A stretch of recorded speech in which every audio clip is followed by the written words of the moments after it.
जय जय राम,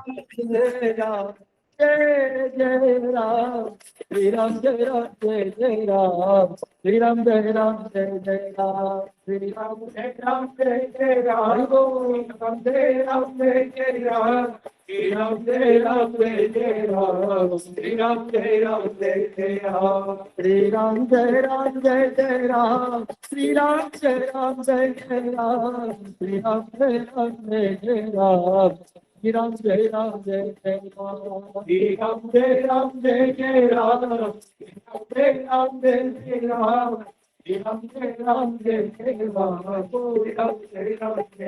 राम, श्री राम जय राम जय जय राम, श्री राम जय राम जय जय राम, श्री राम जय राम जय जय राम, श्री राम जय राम जय जय राम, श्री राम जय राम जय जय राम, श्री राम जय राम जय जय राम, श्री राम जय राम जय जय राम, श्री राम जय राम जय जय राम, श्री राम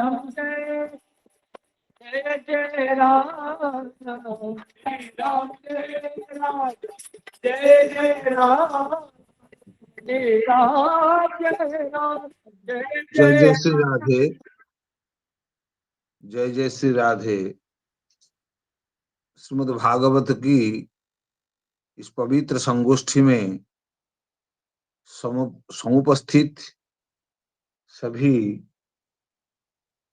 आचार्यों का चरण वंदन करता हूँ। उपस्थित भक्तजन, गुणीजन, संतजनों के चरणों में भी सादर प्रणाम निवेदन करता हूँ। आज के इस पवित्र संगोष्ठी में वंदनीय आचार्य उपाध्याय के निर्देशानुसार दशम स्कंद के अष्टादश अध्याय का उच्चारण कार्यक्रम, श्लोकावृत्ति कार्यक्रम यहाँ प्रस्तुत होगा। इस कार्यक्रम में हमारे दोनों आयुष्मान द्वय श्रीनिवास प्रसाद, रूपेश प्रसाद यहाँ आवृत्ति की सेवा करेंगे और अनुवाद की सेवा करेंगे। अब रूपेश प्रसाद जी और श्रीनिवास प्रसाद जी से अनुरोध है वो आवृत्ति कार्यक्रम और अनुवाद के इस कार्यक्रम को आगे बढ़ाएं। जय श्री राधे, दंडवत प्रणाम।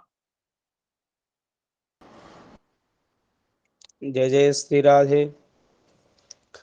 रामो राजमणिः सदा विजयते, रामं रमेशं भजे, रामेणाभिहता निशाचरचमू, रामाय तस्मै नमः। रामान्नास्ति परायणं परतरं, रामस्य दासोऽस्म्यहं, रामे चित्तलयः सदा भवतु मे, भो राम मामुद्धर।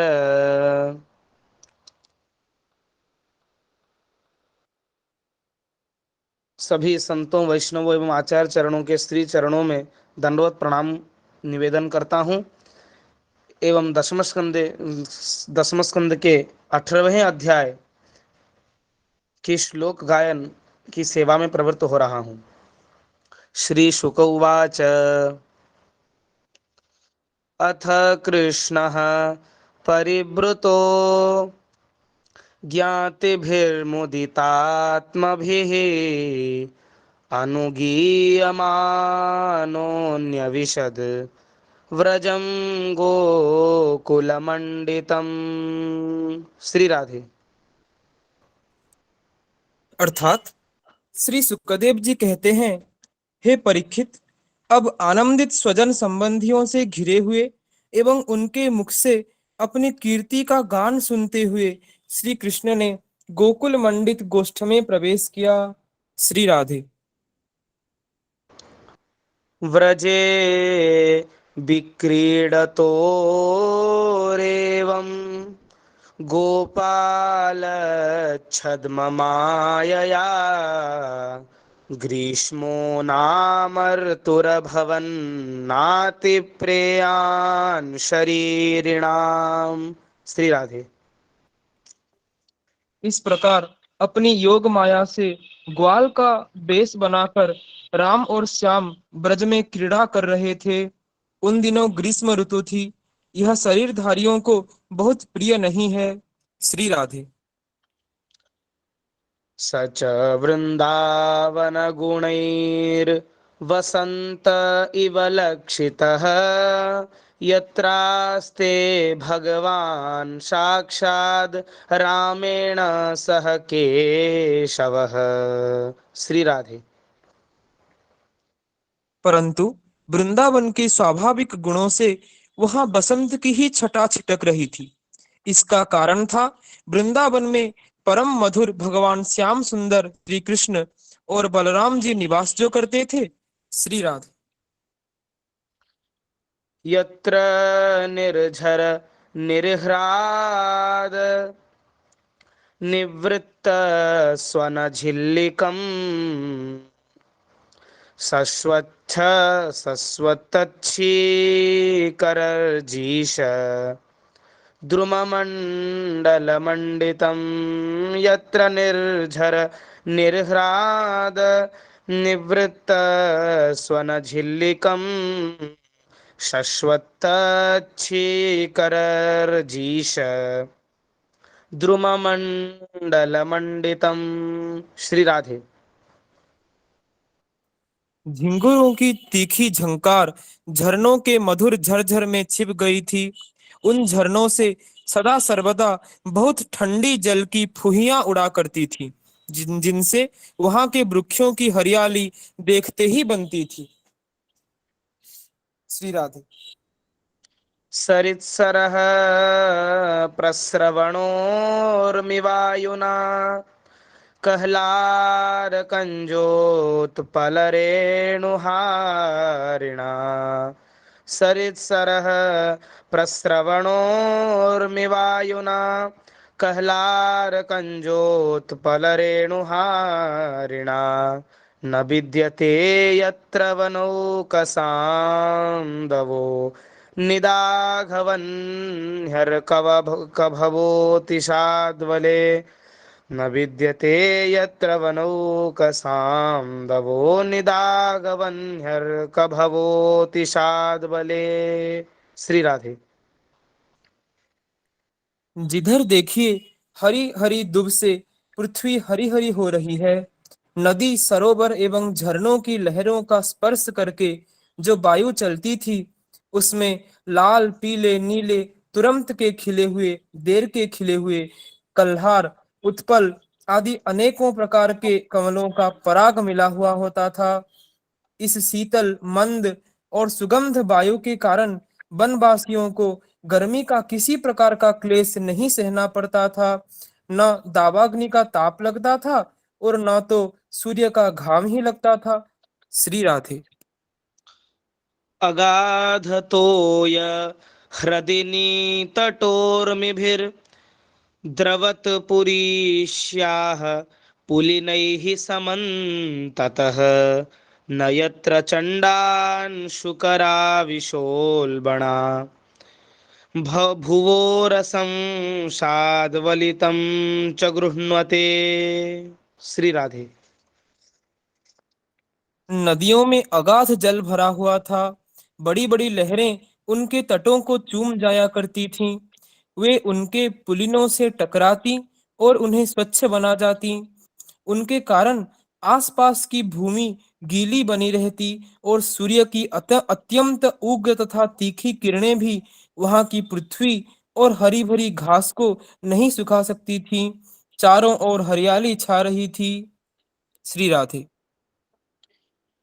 वनं कुसुमितं श्रीमन् नदच्चित्रमृगद्विजं गायन्मयूरभ्रमरं कूजत्कोकिलसारसम् वनं कुसुमितं श्रीमन् नदच्चित्रमृगद्विजं गायन्मयूरभ्रमरं कूजत्कोकिलसारसम्। श्री राधे। उस वन में वृक्षों की पात फूलों से लद रही थी। जहां देखिए वहीं से सुंदरता फूटी पड़ती थी। कहीं रंग बिरंगे पक्षी चहक रहे हैं, तो कहीं तरह तरह के हरिन चौकड़ी भर रहे हैं। कहीं मोर कूक रहे हैं, तो कहीं भौरे गुंजार कर रहे हैं। कहीं कोयलें कुहक रही हैं, तो कहीं सारस अलग ही अपना अलाप छेड़े हुए हैं। श्री राधे। क्रीडिष्यमाणस्तत्कृष्णो भगवान् बलसंयुतः वेणुं विरणयन् गोपैर्गोधनैः संवृतो विशत्। श्री राधे। ऐसा सुंदर वन देखकर श्याम सुंदर श्री कृष्ण और गौर सुंदर बलराम जी ने उसमें विहार करने की इच्छा की। आगे आगे गौवें चली, पीछे पीछे ग्वाल बाल, और बीच में अपने बड़े भाई के साथ बांसुरी बजाते हुए श्री कृष्ण। श्री राधे। प्रवाल बरहस्तबक स्रग्धातु कृतभूषणाः रामकृष्णादयो गोपा ननृतुर्युयुधुर्जगुः। प्रवालबर्हस्तबक स्रग्धातु कृतभूषणाः रामकृष्णादयो गोपा ननृतुर्युयुधुर्जगुः। श्री राधे। राम, श्याम और ग्वाल बालों ने नभ पल्लवों, मोर पंख के गुच्छों, सुंदर सुंदर पुष्पों के हारों और गेरू आदि रंगीन धातुओं से अपने को भांति भांति से सजा लिया। फिर कोई आनंद में मग्न होकर नाचने लगा, तो कोई ताल ठोंक कर कुश्ती लड़ने लगा, और किसी किसी ने राग अलापना शुरू कर दिया। श्री राधे। कृष्णस्य नृत्यतः केचित् जगुः केचिदवादयन् वेणुपाणितलैः शृङ्गैः प्रशशंसुरथा परे। श्री राधे। जिस समय श्री कृष्ण नाचने लगते, उस समय कुछ ग्वालबाल गाने लगते, और कुछ बांसुरी तथा सींग बजाने लगते। कुछ हथेली से ही ताल देते, तो कुछ वाह वाह करने लगते। श्री राधे। गोपजाति प्रतिच्छन्नौ देवा गोपालरूपिणः ईडिरे कृष्णरामौ च नटा इव नटं नृप। श्री राधे। हे परीक्षित, उस समय नट जैसे अपने नायक की प्रशंसा करते हैं, वैसे ही देवता लोग ग्वाल बालों का रूप धारण करके वहां आते और गोप जाति में जन्म लेकर छिपे हुए बलराम और श्री कृष्ण की स्तुति करने लगते। श्री राधे। ब्राह्मणैर्लङ्घनैः क्षेपैर् आस्फोटनविकर्षणैः चिक्रीडतुर्नियुद्धेन काकपक्षधरौ क्वचिद्। भ्रामणैर्लङ्घनैः क्षेपैर् आस्फोटनविकर्षणैः चिक्रीडतुर्नियुद्धेन काकपक्षधरौ क्वचिद्। श्री राधे। घुंघराली अलकों वाले श्याम और बलराम कभी एक दूसरे का हाथ पकड़कर कुम्हार के चाक की तरह चक्कर काटते, घुमरी परेता खेलते, कभी एक दूसरे से अधिक फांद जाने की इच्छा से कूदते, कुंडी डाकते, कभी कहीं होड़ लगाकर ढेले फेंकते, तो कभी ताल ठोंक ठोंक कर रस्सा कस्सी करते। एक दल दूसरे दल के विपरीत रस्सी पकड़कर खींचता, और कभी कहीं एक दूसरे से कुश्ती लड़ते लड़ाते। इस प्रकार तरह तरह के खेल खेलते।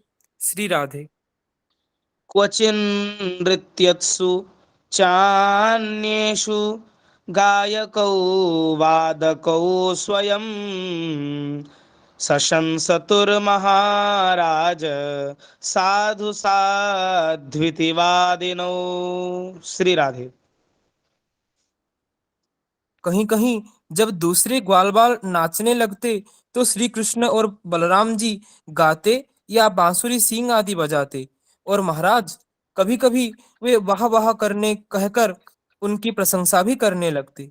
श्री राधे।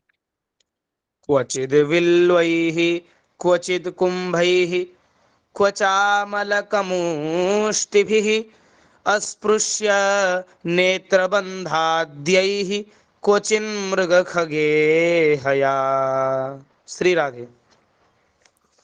कभी एक दूसरे पर बेल, जायफल या आंवले की फल हाथ में लेकर फेंकते, कभी एक दूसरे की आंख बंद करके छिप जाते और वह पीछे से ढूंढता। इस प्रकार आंख मिचौनी खेलते, कभी एक दूसरे को छूने के लिए बहुत दूर दूर तक दौड़ते रहते, और कभी पशु पक्षियों की चेष्टाओं का अनुकरण करते। श्री राधे।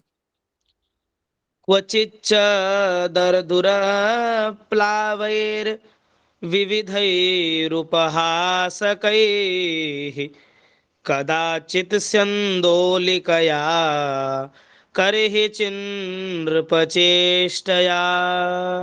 श्री राधे। कहीं मेंढकों की तरह फुदक फुदक कर चलते, तो कभी मुंह बना बनाकर एक दूसरे की हंसी उड़ाते, कहीं रस्सियों से वृक्षों पर झूला डालकर झूलते, तो कभी दो बालकों को खड़ा कराकर उनकी बाहों के बल पर ही लटकने लगते, कभी किसी राजा की नकल करने लगते। श्री राधे।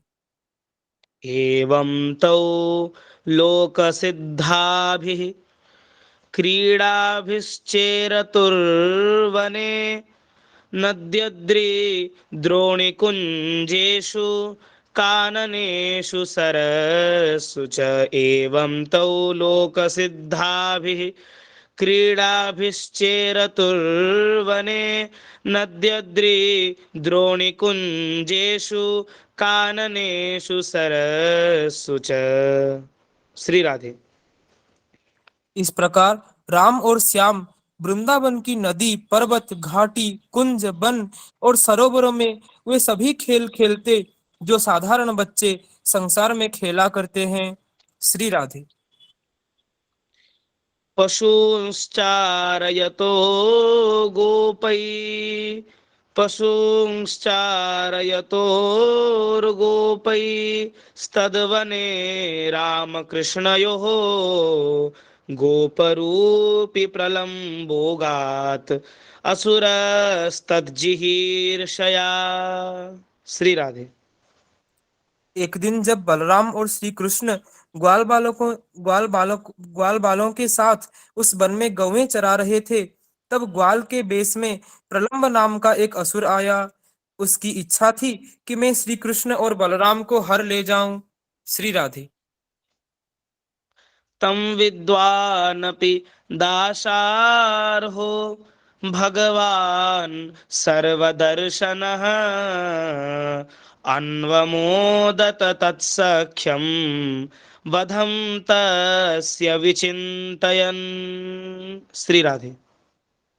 भगवान श्री कृष्ण सर्वज्ञ हैं, वे उसे देखते ही पहचान गए, फिर भी उन्होंने उसका मित्रता का प्रस्ताव स्वीकार कर लिया। वे मन ही मन यह सोच रहे थे कि किस युक्ति से इसका वध करना चाहिए। श्री राधे। तत्रोपाहूय गोपालान् कृष्णः प्राह विहारवित् हे गोपाभिहरिष्यामो द्वन्द्वीभूय यथा यथम। श्री राधे। ग्वाल बालों में सबसे बड़े खिलाड़ी, खेलों के आचार्य श्री कृष्ण ही थे। उन्होंने सब ग्वाल बालों को बुलाकर कहा, मेरे प्यारे मित्रों, आज हम लोग अपने को उचित रीति से दो दलों में बांट लें और फिर आनंद से खेलें। श्री राधे। तत्र चक्रुः परिवृढौ गोपाराम जनार्दनौ कृष्ण संघट्टिनः केचित् आसन रामस्य चापरे। श्री राधे। उस खेल में ग्वाल बालों ने बलराम और श्री कृष्ण को नायक बनाया। कुछ श्री कृष्ण के साथी बन गए और कुछ बलराम के। श्री राधे। आचेरुर्विविधाः क्रीडा बाह्यबाहकलक्षणाः यत्रारोहन्ति जेतारो वहन्ति च पराजिताः। श्री राधे। फिर उन लोगों ने तरह तरह से ऐसे बहुत से खेल खेले जिनमें एक दल के लोग दूसरे दल के लोगों को अपनी पीठ पर चढ़ाकर एक निर्दिष्ट स्थान पर ले जाते थे। जीतने वाला दल चढ़ता था और हारने वाला दल ढोता था। श्री राधे। वहन्तो बाह्यमानाश्च चारयन्तश्च गोधनं भाण्डीरकं नामवटं जग्मुः कृष्णपुरोगमाः। श्री राधे। इस प्रकार एक दूसरे की पीठ पर चढ़ते चढ़ाते श्री कृष्ण आदि ग्वाल बाल गौवें चराते हुए भांडीर नामक बट के पास पहुंच गए। श्री राधे। राम संघट्टिनो यर्हि श्रीदाम वृषभादयः क्रीडायां जैनस्तांस्तान् ऊहुः कृष्णादयो नृप। श्री राधे। हे परीक्षित, एक बार बलराम जी के दल वाले श्रीदामा वृषभ आदि ग्वाल बालों ने खेल में बाजी मार ली। तब श्री कृष्ण आदि उन्हें अपनी पीठ पर चढ़ाकर ढोने लगे। श्री राधे। उवाह कृष्णो भगवान् श्रीदामानं पराजितः वृषभं भद्रसेनस्तु प्रलम्बो रोहिणी सुतम। श्री राधे। हारे हुए श्री कृष्ण ने श्रीदामा को अपनी पीठ पर चढ़ाया। भद्रसेन ने वृषभ को और प्रलंब ने बलराम जी को। श्री राधे। अविषह्यं मन्यमानः कृष्णं दानवपुङ्गवः वहन् द्रुततरं प्रागात् अवरोहणतः परम। श्री राधे। दानव पुंगव प्रलंब ने देखा कि श्री कृष्ण तो बड़े बलवान हैं, उन्हें मैं नहीं हरा सकूंगा।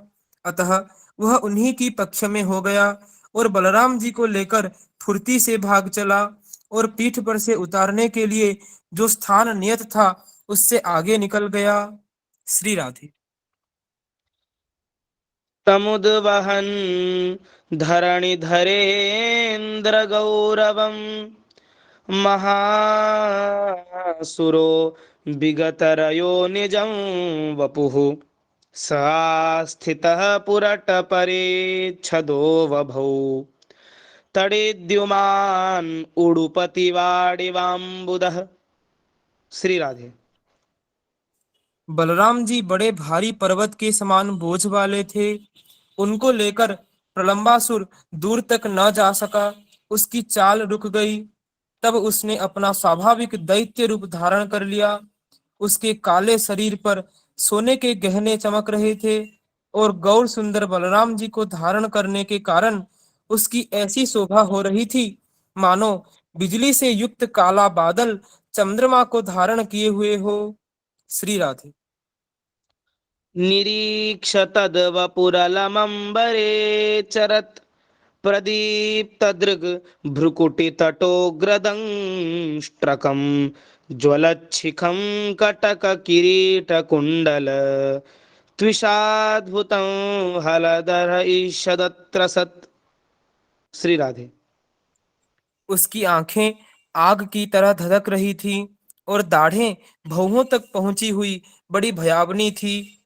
उसके लाल लाल बाल इस तरह बिखर रहे थे मानो आग की लपटें उठ रही हों। उसके हाथ और पांव में कड़े, सिर पर मुकुट और कानों में कुंडल थे। उनकी कांति से वह बड़ा अद्भुत लग रहा था। उस भयानक दैत्य को बड़े वेग से आकाश में जाते देख पहले तो बलराम जी कुछ घबरा से गए। श्री राधे। अथागत स्मृतिरभयो रिपुंबलो विहाय सार्थमिव हरन्तमात्मनः रुषाहनच्छिरसि दृढेन मुष्टिना सुराधिपो गिरिमिव वज्ररंहसा। श्री राधे। परंतु दूसरे ही क्षण अपने स्वरूप की याद आते ही उनका भय जाता रहा। बलराम जी ने देखा कि जैसे चोर किसी का धन चुरा कर ले जाए, वैसे ही यह शत्रु मुझे चुराकर आकाश मार्ग से लिए जा रहा है। उस समय जैसे इंद्र ने पर्वतों पर वज्र चलाया था, वैसे ही उन्होंने क्रोध करके उसके सिर पर एक घूंसा कसकर जमाया। श्री राधे।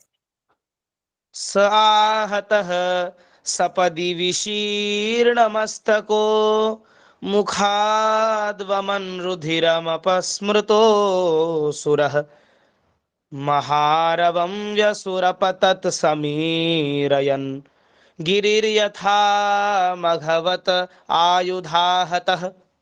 श्री राधे। घूंसा लगना था कि उसका सिर चूर चूर हो गया। वह मुंह से खून उगलने लगा, चेतना जाती रही और बड़ा भयंकर शब्द करता हुआ इंद्र के द्वारा वज्र से मारे हुए पर्वत के समान वह उसी समय प्राणहीन होकर पृथ्वी पर गिर पड़ा। श्री राधे।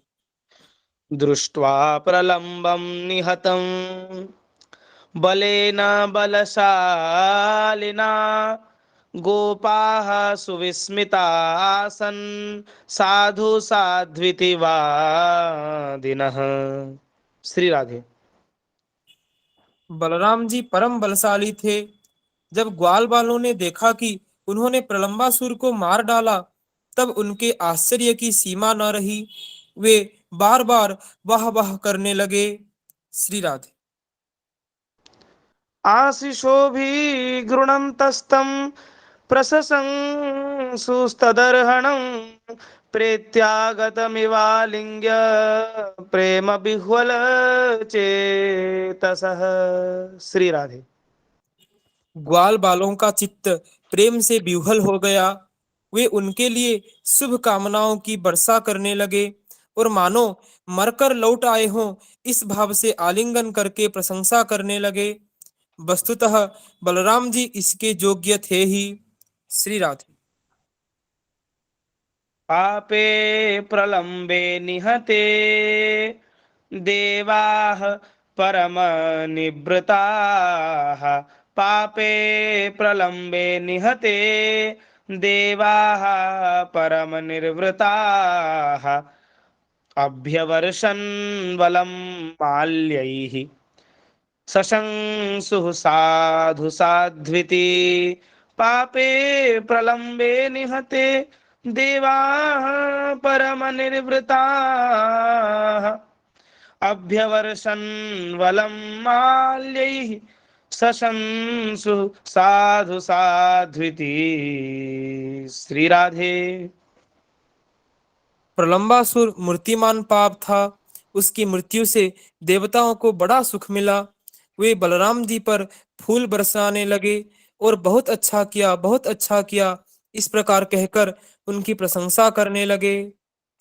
इति श्रीमद्भागवते महापुराणे पारमहंस्यां संहितायां दशमस्कन्धे पूर्वार्धे प्रलम्बवधो प्रलम्बवधो नामाष्टदशोऽध्यायः। श्री कृष्णार्पणमस्तु। जय जय श्री राधे।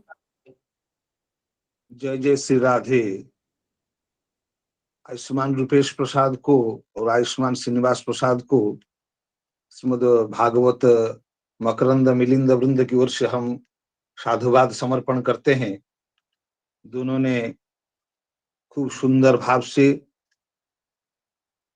ललित भंगी से, भाव से, लय से, स्वर से इस अध्याय का संपूर्ण रूप से अनुवाद की उन श्लोकावृत्ति की सेवा प्रदान किया। इसलिए दोनों को हम हमेशा इस भागवत मकरंद मिलिंद वृंद की ओर से साधुवाद ज्ञापन करते हैं, आप दोनों हमेशा भी ऐसा हमको सहयोग करते रहें। इसके बाद हम हमारे परम वंदनीय बुधायन जी महाराज से निवेदन करेंगे, जिन्होंने हमारी विनती को सादर स्वीकार किया और दामबंधन लीला के ऊपर विशेष चर्चा करने के लिए अपनी स्वीकृति दी। इसलिए मैं इस सत्र की तरफ से, भागवत संगोष्ठी की तरफ से महाराज जी का स्वागताभिवंदन करता हूँ, उनका चरण वंदन करता हूँ।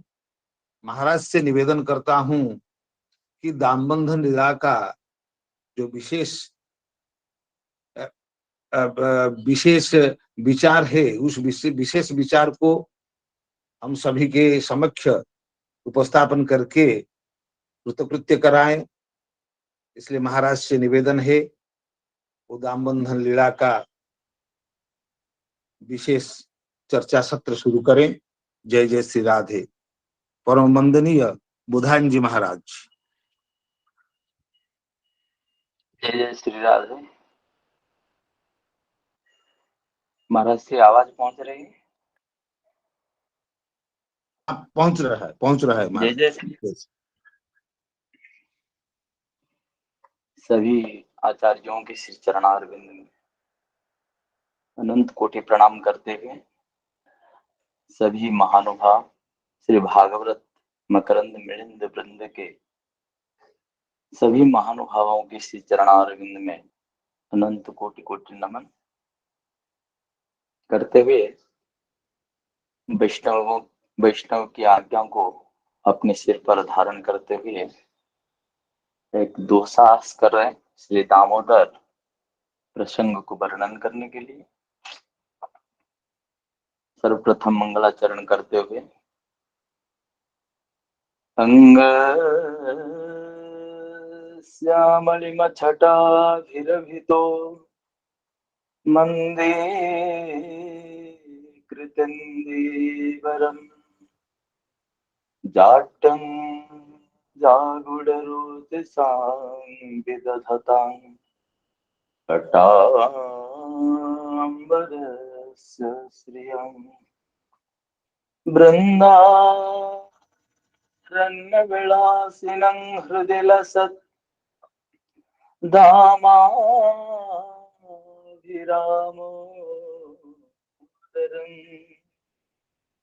राधा निवेशितोज्ज्वलभुजं ध्यायेत् दामोदरम्। राधा नामैव कार्यं ह्यनुदिनमिलितं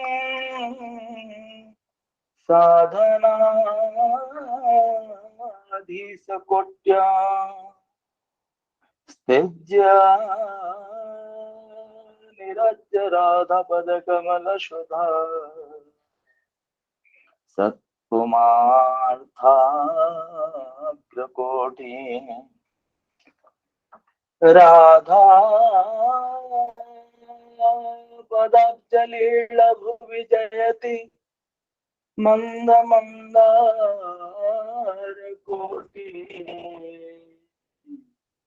श्री राधा किंकरिणं लुठति चरणयो अद्भुत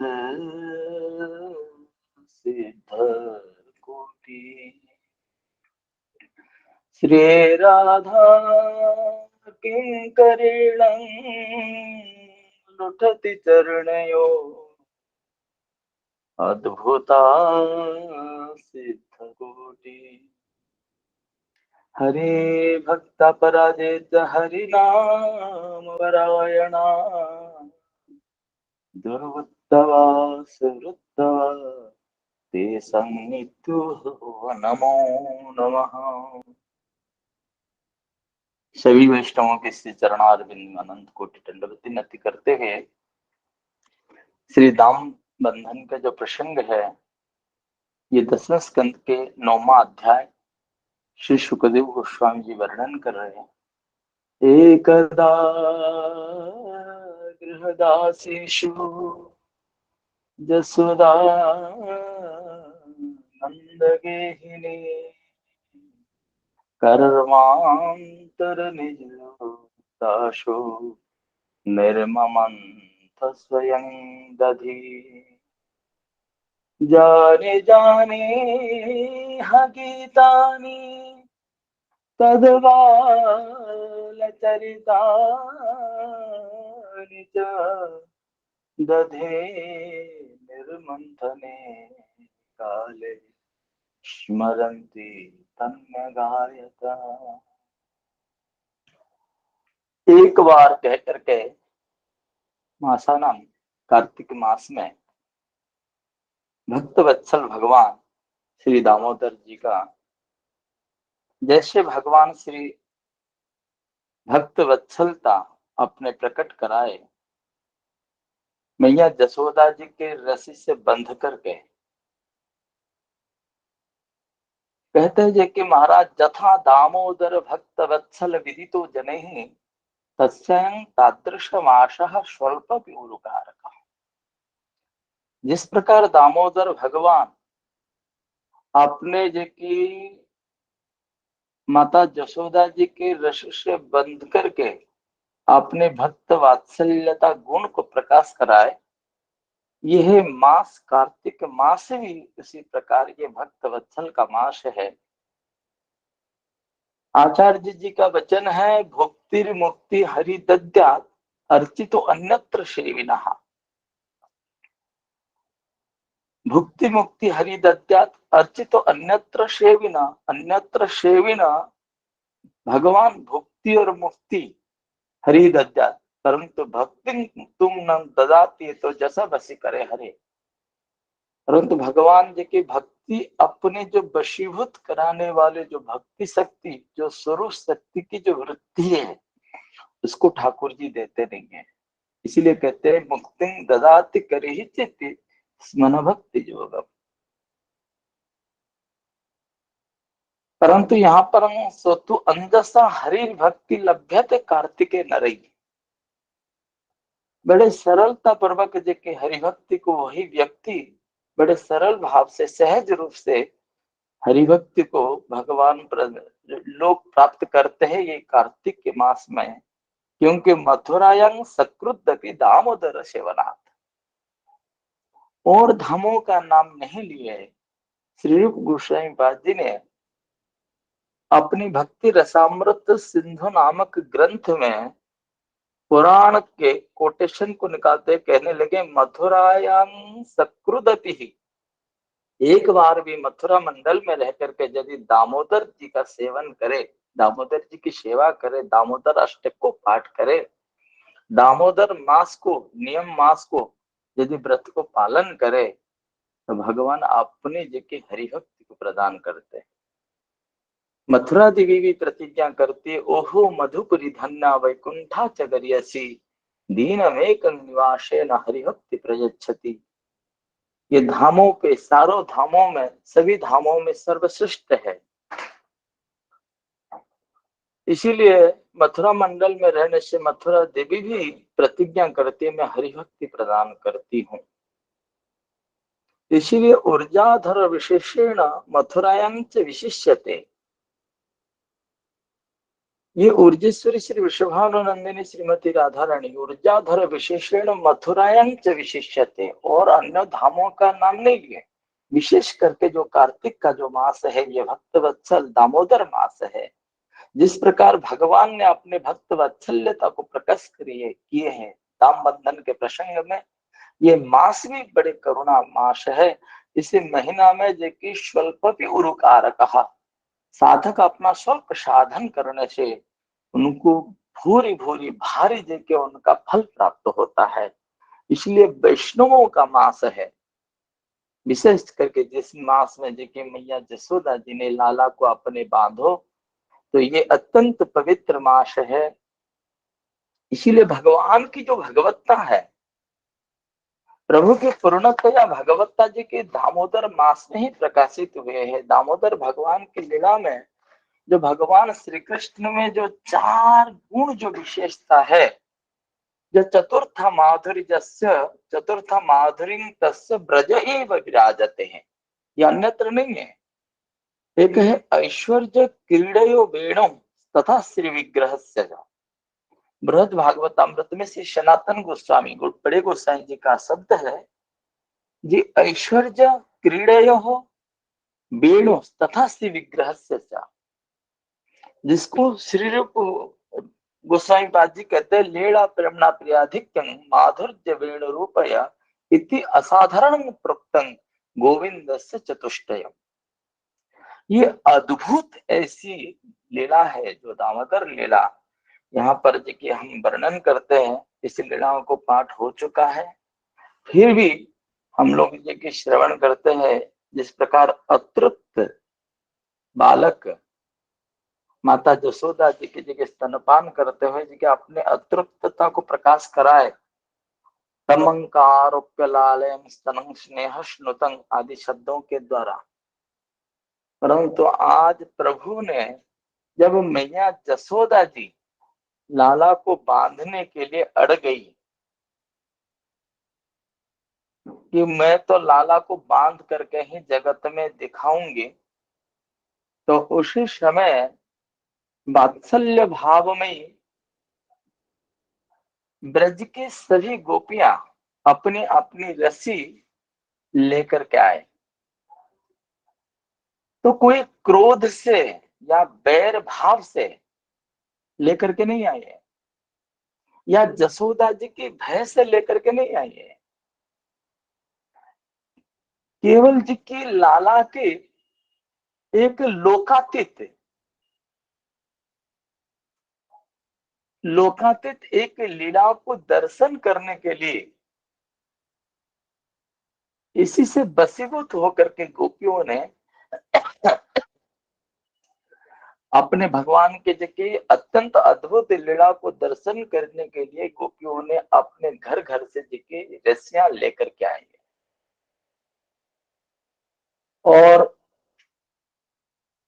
सभी रस्सियों के द्वारा लाला को बांधने के लिए प्रयत्न किया गया, परंतु श्री सुखदेव गोस्वामी जी कहते न चांतर न बहिर्जस्य न पूर्वं नापि चा परम पूर्वा परं बहिशांत जगतो जगत जह, जिसके अंत नहीं है, जिसके आदि नहीं है, तो ऐसे अनंत भगवान को कैसे बांध सकते हैं। परंतु मैया जसोदा जी ने अड़ गई, आज तो मैं लाला को बांध करके ही जगत में दिखाऊंगी, और क्रोध पूर्वक और मैया जसोदा जी ने लाला को बांधने के लिए जब दौड़ने लगी, अत्यंत प्रफुल्ल शरीर मैया जसोदा जी की, और लाला को बांधने के लिए जब दौड़ी, तो बालकृष्ण लाल जी आज अनंत भगवान जी के महाराज दौड़ रहे हैं। उसको सुखदेव गोस्वामी जी कहते हैं, परीक्षित एक बार इस झांकी को तो दर्शन कर ही लो। मैया जी के हाथ में छड़ी है और अत्यंत प्रसमीक्ष सत्वर तथा अवरीय अपससार भीतवत, भगवान अत्यंत भयभीत होकर के दौड़ रहे मैया के छड़ी को धर करके, और गोप्यन्न धावन्न जमाप जोगिनम, बड़े बड़े अमलात्मा बड़े बड़े विमलात्मा हंस परमहंस मुनि ऋषियों ने एक क्षण के लिए, जिन्होंने अपने मन के द्वारा धारण करने के लिए समर्थ हो जाते हैं, मन के द्वारा पकड़ नहीं पाते हैं, परंतु आज मैया जसोदा जी ने लाला को पकड़ने के लिए दौड़ रही है। तो उसी समय देखिए महाराज भगवान श्री कृष्ण प्रतिज्ञा कराते, कृष्ण जी ने मैया को कहते, मैया मोए बांधोगी तो नहीं।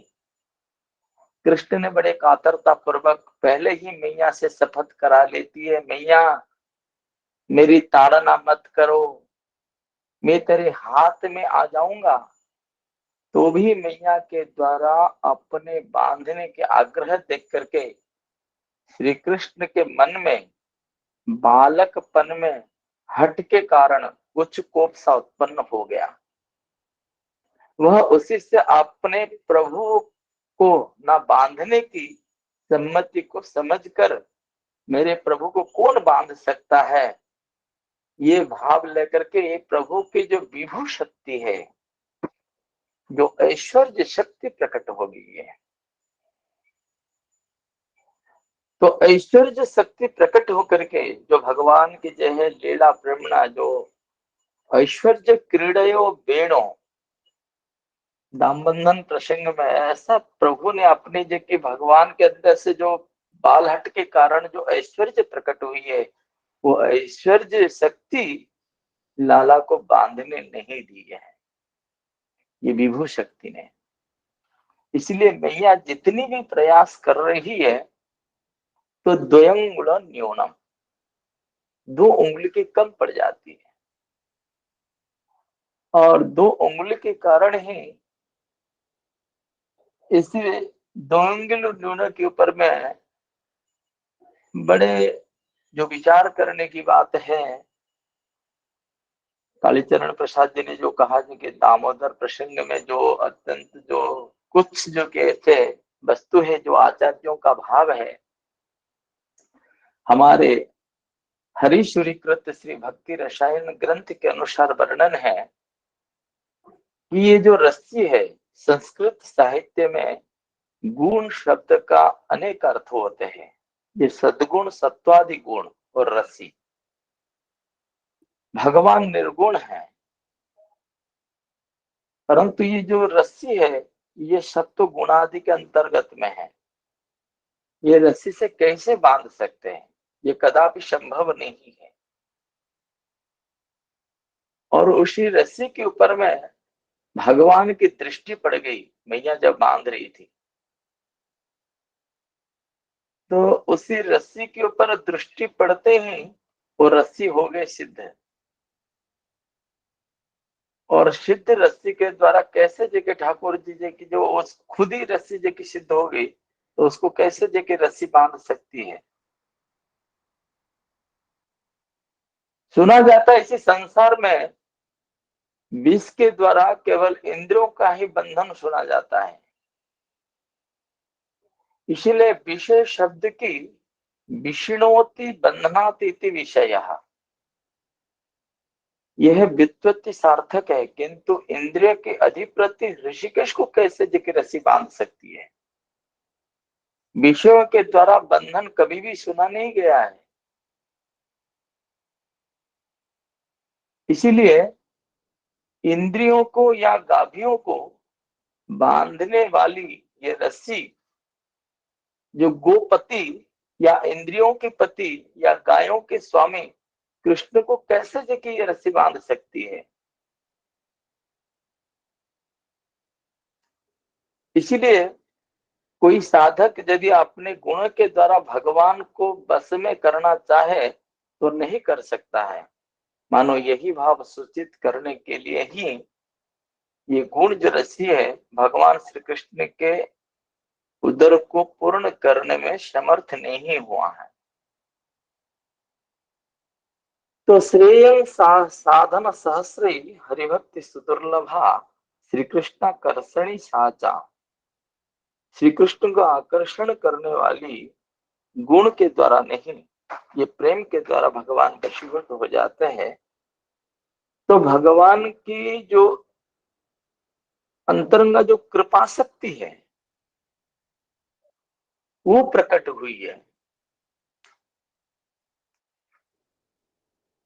इसीलिए माता जसोदे भगवान के अंदर माता की परिश्रम को देख करके दृष्टवा सोमातु सिन्न गात्रया विस्त्रस्त कवरस्रजा, और दृष्टवा परिश्रमम कृष्ण कृपया आशीष संबंधने, माता के परिश्रम को देख करके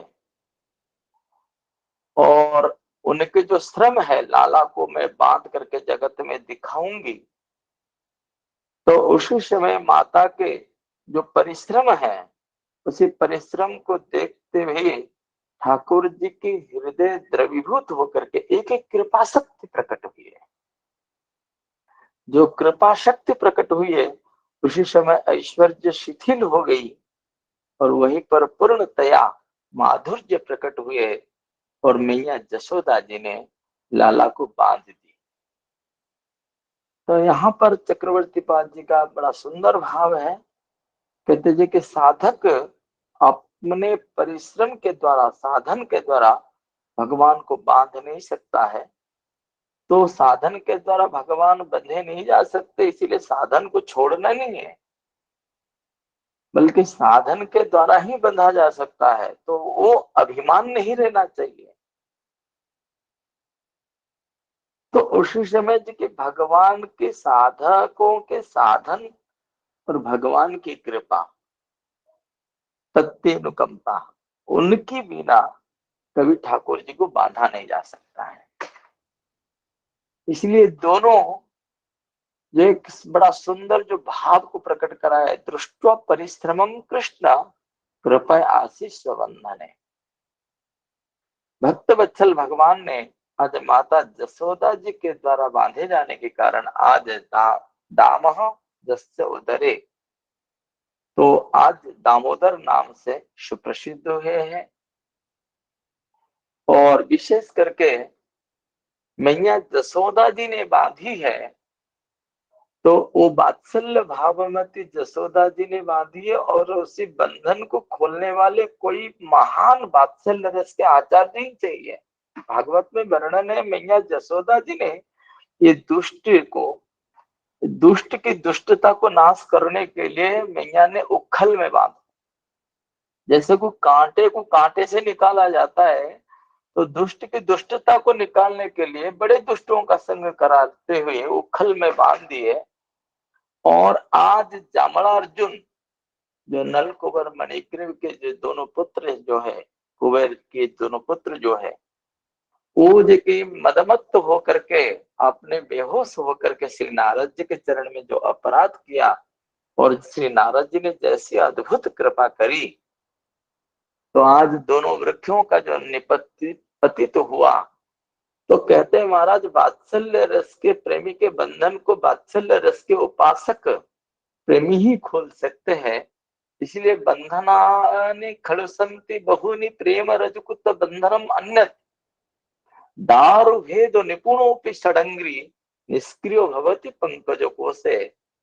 श्री स्वामीपाद जी का भाव है, बंधन की बात है तो हम लोगों ने बहुत कुछ सुना है, परंतु प्रेमों से बांधा गया ये एक अद्भुत बंधन है, जहां पर जो षडंग्री भोरे जो लकड़ी को छेद करने वाले में समर्थ रखता है, फिर भी वो पंकज कोश है, जो अत्यंत कोमल पंकज का जो पंखुड़ है, जिसको छेद करने में उनको मेहनत करना नहीं पड़ता है, परंतु अपने से प्रेम करने के कारण वहीं से बंध जाता है, उसी कोमल पंखड़ों को खोल नहीं पाता है। तो मैया के द्वारा बंधे गए परम प्रेम में बंधन को वात्सल्य मूर्ति स्वरूप श्री नंद बाबा ही खोलेंगे। ये बड़ा सुंदर भाव है। परंतु यहाँ पर हम लोगों का जो एक बात है, श्री गौड़ीय आचार्यों का बड़ा एक सुंदर भाव है। हम लोगों कहते हैं दास्य वात्सल्य आदि न भाव गोचर, जहां पर दास्य सख्य वात्सल्य जिस मधुर रस में प्रवेश नहीं कर पाते, तो हम लोगों तो देखिए मधुर रस के भक्त है, जहां पर श्री राधा किंकरीणांग लुठती चरणे अद्भुत सिद्धि कोटि कहने वाले। तो श्री दामोदर भगवान के हमारे जो उपास्य है, एक निवि दामोदर शब्द का प्रयोग श्री बिल्लमंगल ठाकुर जी के द्वारा किया गया है। जिस प्रकार मैया जशोदा जी के द्वारा भगवान बंधे गए, उसी प्रकार निवि दामोदर पद का भी अर्थ बताते हुए श्री इसी महीना में, कार्तिक के महीना में, श्रीमती राधारणी ने भी भगवान श्री कृष्ण को बांधे। कार्तिक महात्म्य में उल्लेख है, एक बार श्री कृष्ण ने रासेश्वरी श्रीमती राधा के रानी के द्वारा बताए गए संकेत स्थान पर ठीक समय पर न पहुंच सकने के कारण श्रीमती राधा रानी प्रणय कुपिता श्री राधा ने कृष्ण को अपनी कांचनमयी कटी कांची मेखला से बांध लिया था। तब अपराधी की भांति श्री कृष्ण ने अनेक प्रकार के चाटुकार वचनों के द्वारा श्री राधा से क्षमा मांगते हुए अनुनय विनय के द्वारा, किंतु मान और मानिनियों की आराध्य देवता श्री राधा प्रसन्न नहीं हुई। तब श्री कृष्ण ने एक बहाना ढूंढा और वे कहने लगे, प्राण प्रिय राधिके, आज घर में मेरी माता ने कार्तिक मास का एक विशेष उत्सव मनाया था। वह उत्सव मेरी मंगल कामना के लिए अनुष्ठान स्वरूप हुआ था। इसी कारण उसमें मुझे समीप में उपस्थित रहना ही पड़ा, अतः मैं समय पर नहीं आ सका।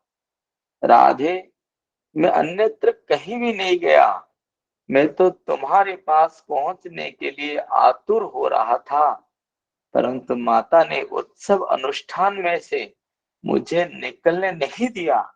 बताओ राधे, फिर मैं क्या करता।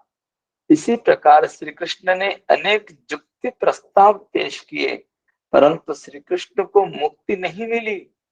वे दामोदर बने ही रहे, परंतु श्री कृष्ण के इस बंधन से दुख व ग्लानि किंचित मात्र भी नहीं थी। अपितु श्री कृष्ण का अंग प्रत्यंग तथा रोम रोम आनंद से पुलकायमान हो रहा था, क्योंकि आज ही तो वह महान अलग अवसर मिला है कि रसिक शेखर तो इन मान मनोती के प्रसंग के लिए लालायित रहते थे। वह ऊपर से मानिनी की मनोती कर रहे थे, हृदय में वह निबी बंधन उनको आह्लादकारक हो रहा था, क्योंकि उनका सर्वप्रथम नाम निवि दामोदर अर्थात प्रेम की डोरी से बंधने वाला है। ऐसे दामोदर का हम ध्यान करते हैं। जैसे इसी भाव को बताते हुए करें कि संकेता बसरिच्युते प्रणयतः संरब्धया राधया प्रारंभ भ्रुकुटिं हिरण्यरसना दाम्ना निबोद्धदरम् कार्तिक्यां जननी कृतोत्सववरा प्रस्तावना पूर्वकं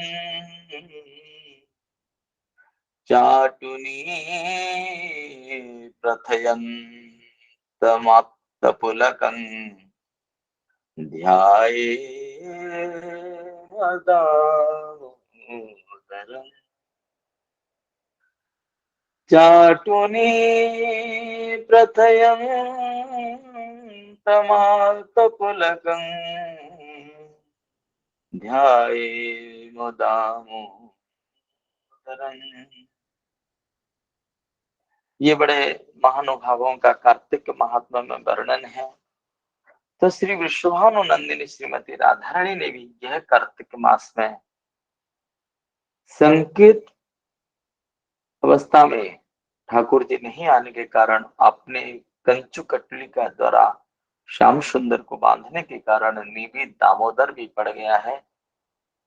ये बड़े भगवान की अद्भुत लीला है। लीला तो वैष्णवों के लिए परम परम उपास्य है। कहीं ठाकुर जी कपटता पूर्वक लीला भी करते हैं, तो महाराज वो कपट लीला भी वैष्णवों के लिए परम परम उपास्य है। श्री बिल्लमंगल ठाकुर जी कहते हैं, मिथ्या स्वाम उपासमहे भगवतः। मैं तो भगवान के ये कपट निद्रा मिथ्या स्वाम उपासमहे भगवतः क्रीड़ा निमिलित दृशः। ये तो मंजुल में अद्भुत लीला है। कहीं कपटता पूर्वक ठाकुर जी सोने का नाटक भी करते हैं। तो उस समय भी ठाकुर जी को वो भी कहते थे कि ये परम परम उपास्य है, कपट युक्त लीला भी। ऐसे का अद्भुत सुंदर भाव है श्री सूरदास जी के पद में है। कभी गोपियां जब गोदोहन दूध दही मटकियों को लेकर के जब मथुरा में बेचने जाती है तो मैया जी के लाला के मुख कमल को देख करके ही जाती है। वात्सल्य भाव में गोपियों ने लाला के मुख कमल को देख करके और मथुरा आदियों में जी की दूध दही बेचने जाती थी। श्री सूरदास जी का बड़ा सुंदर भाव है कि अपने लाल जगाय जसोदा मोहन मंगलकारी, सब ब्रज कुल के प्राण जीवन धन या सुत की बलिहारी। वात्सल्य भाववती गोपियां दूध दही माखन की मटकियां भरी भरी लेकर के आई। मैया जसोदा जी से कह रही है, अरे जसोदा तेरो लाला के मुख दर्शन करके ही हमें बेचने जाएगी तो हो लाल को मुख देखने आई। तो मैया जसोदा जी जाती है और जी के लाला की नींद टूटी नहीं है, अर्थ निद्रित बालक को उठाने से हमको तंग करेगा, इसलिए मैया जसोदा जी के लाला को नहीं जगाती है। और गोपियों का जो भाव है, काल मुख देखी गई दधि बेचन जात ही सब ही बिकाई। ये काला मुख देख करके जब हम दूध बेचने जाती हैं, जाके मुखड़े को देखते हैं, हमारे दूध दही सबरी बिक जाती है। और या को दर्शन करते हैं, क्या होती है ना दीन सुदूनो लाभ है ओ घर काजर बची आई।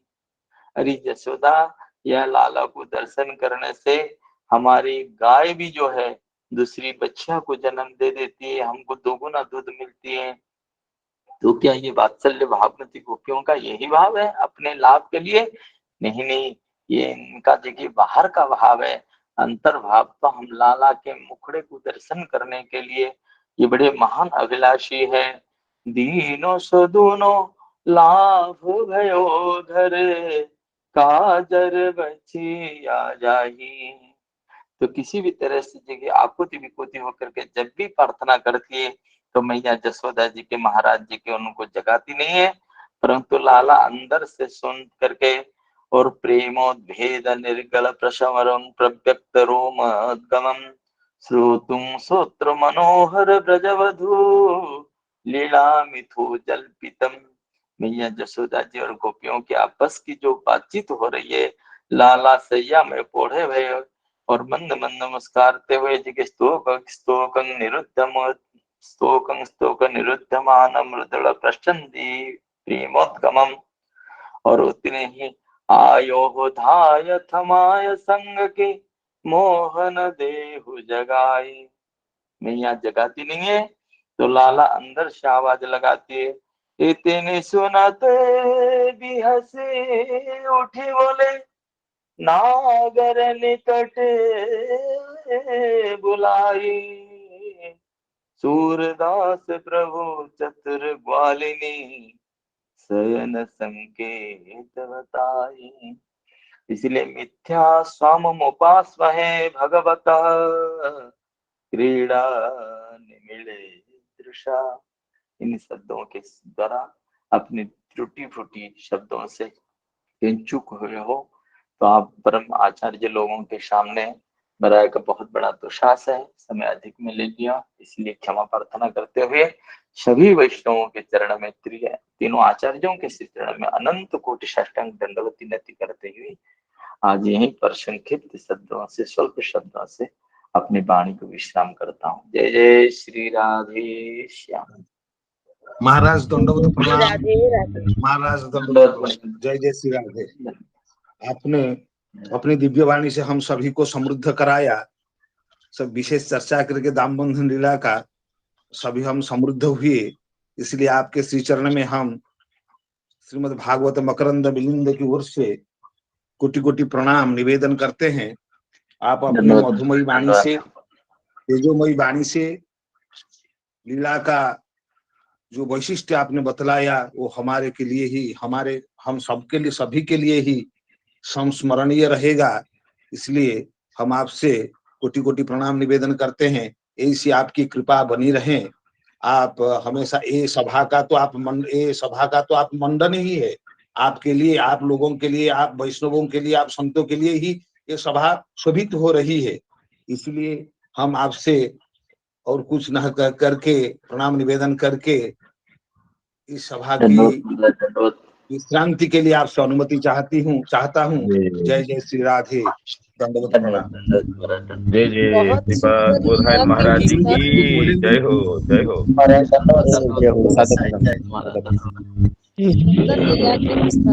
नमो नमो नमो। जय जय श्री राधे।